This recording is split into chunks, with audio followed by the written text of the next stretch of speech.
안녕하세요, 정택주 목사입니다. 마지막이 가까운 시대에 하나님의 심판과 구원에 대한 메시지가 땅끝까지 전달되게 하는데 여러분들의 도움이 필요합니다. 예수님께서 말씀하시기를 이 작은 자 중 하나에게 냉수 한 잔이라도 주는 자는 결코 그 상을 잃지 아니하리라 라고 하셨습니다. 여러분의 도움이 땅끝까지 메시지가 전달되게 합니다. 시작하겠습니다. 안녕하세요, 한국교회 정택주 목사입니다. 오늘은 어저께 설명에 이어서 과연 3차 세계대전에 대한 성경의 예언이 진짜일까? 라는 제목으로 메시지를 전해드릴게요. 자, 어제 제가 요한계시록 최후 심판의 구조와 원리에 대해서 말씀을 드렸습니다. 하늘에서 어떤 일이 일어나면 그게 지상에서 그대로 반영된다고 했죠. 그리고 그 결과는 피할 수가 없어요. 나팔 심판을 보면 6번째 좀 무서운 심판이 있습니다. 읽어보면 이러한데, 자, 요한계시록 9장 13절이에요. 자, 6째 천사가 나팔을 불매 내가 들으니 하나님 앞 금제단 넷불에서 한 음성이 나서 나팔 가진 6째 천사에게 말하기를 큰 강 유브라데에 결박한 네 천사를 놓아주라 하매, 여기서도 이제 에스겔 9장에 등장하는 살인자, 이제 살육자 같은 천사들이 풀려납니다. 그래서 이때 천사가 놓였는데 이들은 그 연월 일시에 이르러, 이제 그 연월 일시라는 것은 이게 일어날 시간이 정해져 있다는 거거든요. 그래서 이제 피해 규모가 기록되어 있는데 사람의 3분의 1이 살육당합니다. 사람의 3분의 1, 전 인류의 3분의 1이 죽는다는 것이죠. 마병대의 수는 2만만이니 내가 그들의 수를 들었노라. 이 같은 환상 가운데 그들이 그 위에 탄 자들을 보니, 그 말들과 그 위에 탄 자들을 보니 불빛과 자줏빛과 유황빛 호심경이 있고, 또 말들의 머리엔 사자 머리가 있고 그 입에서 불과 연기와 유황이 나오더라. 이 세 재앙 곧 자기들의 입에서 나온 불, 연기, 유황으로 말미암아 사람 3분의 1이 죽임을 당하니라.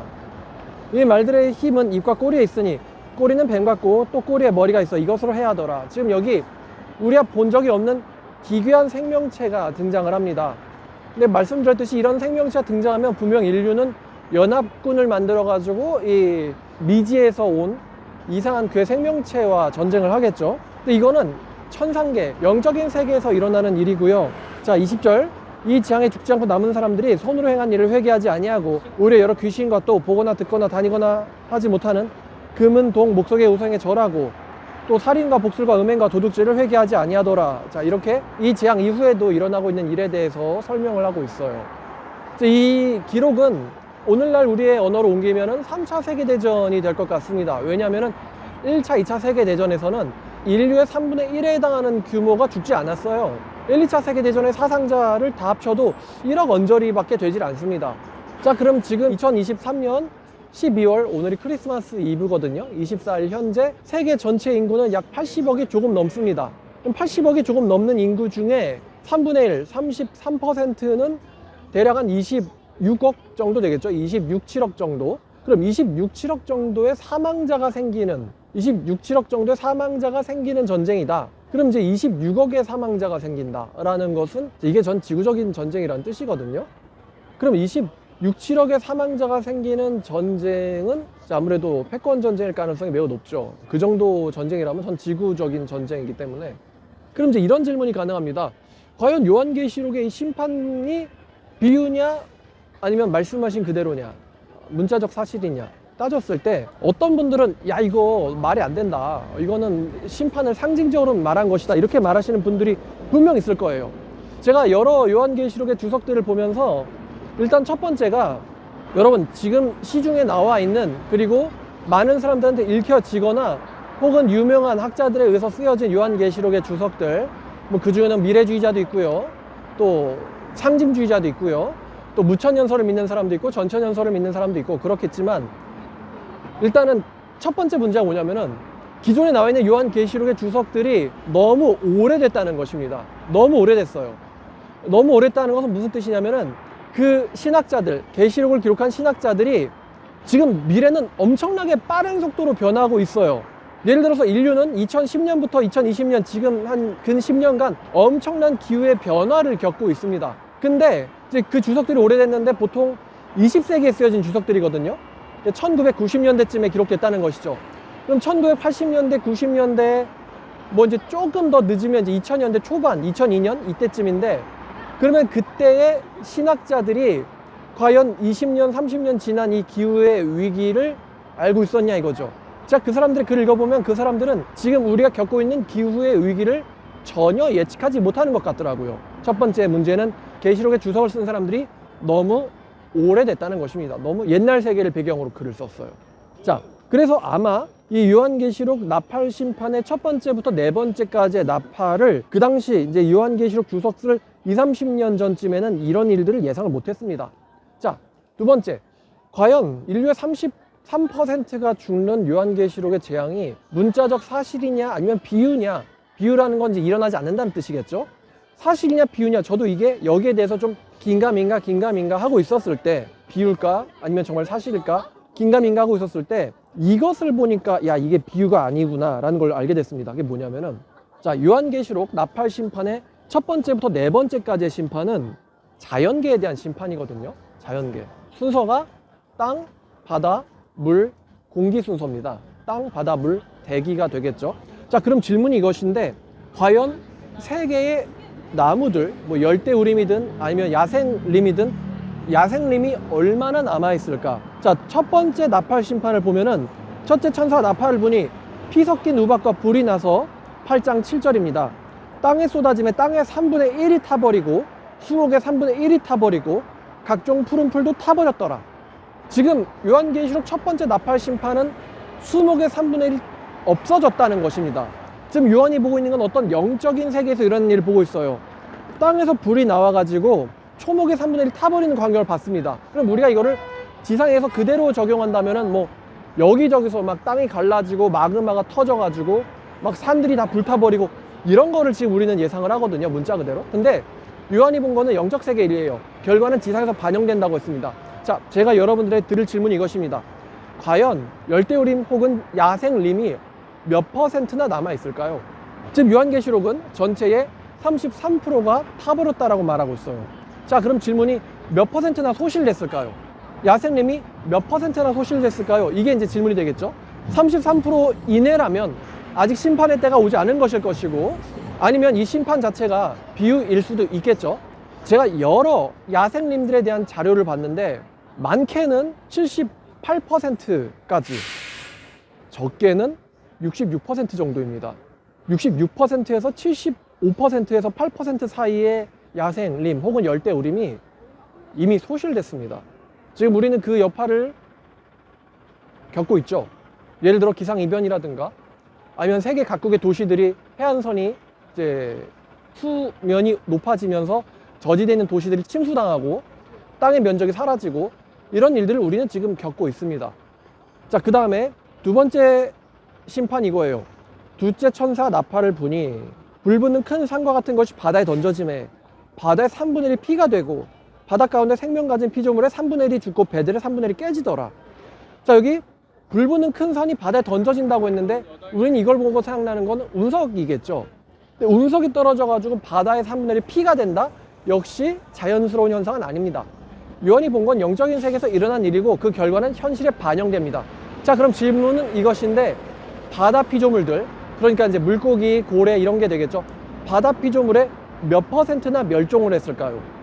역시 학자들마다 조금씩 다르긴 하지만 최소한 이미 절반 이상의 바다의 피조물들이 멸종되었다라고 학자들은 굉장히 우려를 하고 있습니다.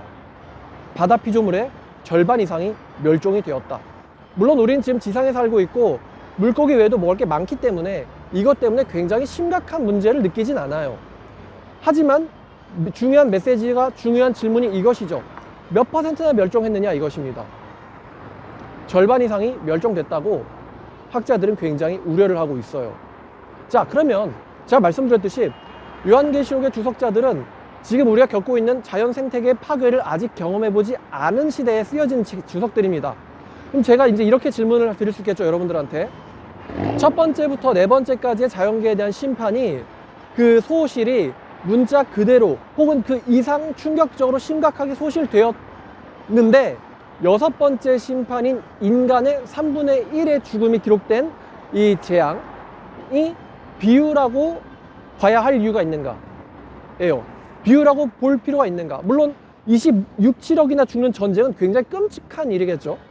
엄청나게 끔찍한 일이겠지만 그래서 현실적으로 일어나지 않았으면 좋겠고 또 일어날 리도 없을 거라고 생각하지만 사실 자연계에 대한 소실률은 이미 3분의 1이 훨씬 넘었습니다. 그러니까 인간의 3분의 1이 소멸된다라는 심판이 과연 비유라고 볼 이유가 있냐라는 거죠. 자연스럽게도 첫 번째부터 네 번째까지가 말씀하신 그대로 문자 그대로 사실이라면 여섯 번째도 분명히 말씀하신 그대로 사실일 것이 틀림없다라고 보는 것이 이성적이고 합리적인 판단이겠죠. 첫 번째부터 네 번째까지가 문자 그대로 혹은 그보다 더 심각한 상황인데 여섯 번째만 비유야 이렇게 보는 것은 전혀 이성적이지 않습니다. 그래서 이제 문자적 사실이 아니야 세계전쟁은 이렇게 말씀하시는 분들이 있다면 첫 번째부터 네 번째까지의 4대의 지구의 생태계의 파괴가 비유인지 아니면 그보다 더 심각하게 소실됐는지를 한번 물어보시거나 따져보세요. 저는 직접 물어보거나 따져보고서 이제 이렇게 말씀을 드리는 거죠. 자, 그러면 야 26억이나 죽어 27억이나 죽어 근데요 그럼에도 불구하고 인간은 이미 40억 이상이나 생존에 있다는 이야기죠. 3분의 2는 남아있을 테니까 말입니다. 근데 26, 7억이 제거가 돼도 지상에는 54, 5억 이상의 사람들이 생존해 있죠. 인간이 80억이나 되기 때문입니다. 그럼 분명히 26, 7억이나 죽는 건 심각한 일임에도 불구하고 지상에 있는 인간은 여전히 55억이나 살아있어요. 과학자들이 예측하고 있는 지구의 적정 인구보다 훨씬 많은 숫자이긴 하죠. 훨씬 많은 숫자입니다. 그럼에도 불구하고. 자, 근데 이 세계 대전에 대한 심판이 우리 한국인에게 심각한 이유가 있습니다. 물론 성경에는 한국이란 단어도 미국이란 단어도 등장하지 않습니다. 다만 사망자가 몇 명 정도인지만 우리에게 알려주고 있죠. 그럼 26, 7억이 죽는 전쟁은 뭐가 있을까? 이거는 국지적인 전쟁은 아닐 것입니다. 아마 세계적인 전쟁이겠죠. 그리고 현 시대에 세계적인 전쟁이 일어난다면 분명 이건 강대국들의 충돌이 될 것입니다. 우리 한민족은 강대국들의 대리전이라고 할 수 있는 6.25 전쟁을 겪었습니다.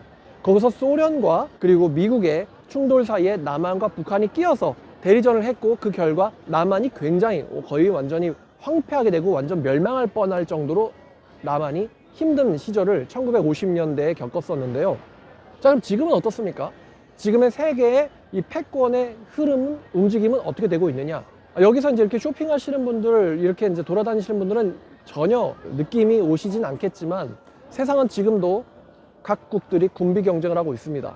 그리고 이 군비 경쟁은 언젠가는 수면 위로 드러나겠죠. 근데 그 문제가 우리 한민족에게는 굉장히 치명적인 사건이 될 것입니다. 남유다가 멸망했을 때 남유다 백성들은 뿔뿔이 터졌어요. 애굽으로 터진 사람들도 있었고 또 바벨론으로 잡혀간 사람들도 있었죠. 대륙이니까요. 근데 남한에서 어디로 잡혀갈까요? 남한에선 어디로 도망가야 될까요? 사실 여기는 거의 섬이나 마찬가지죠. 삼면이 바다고 위에가 공산국가랑 대치하고 있으니까요.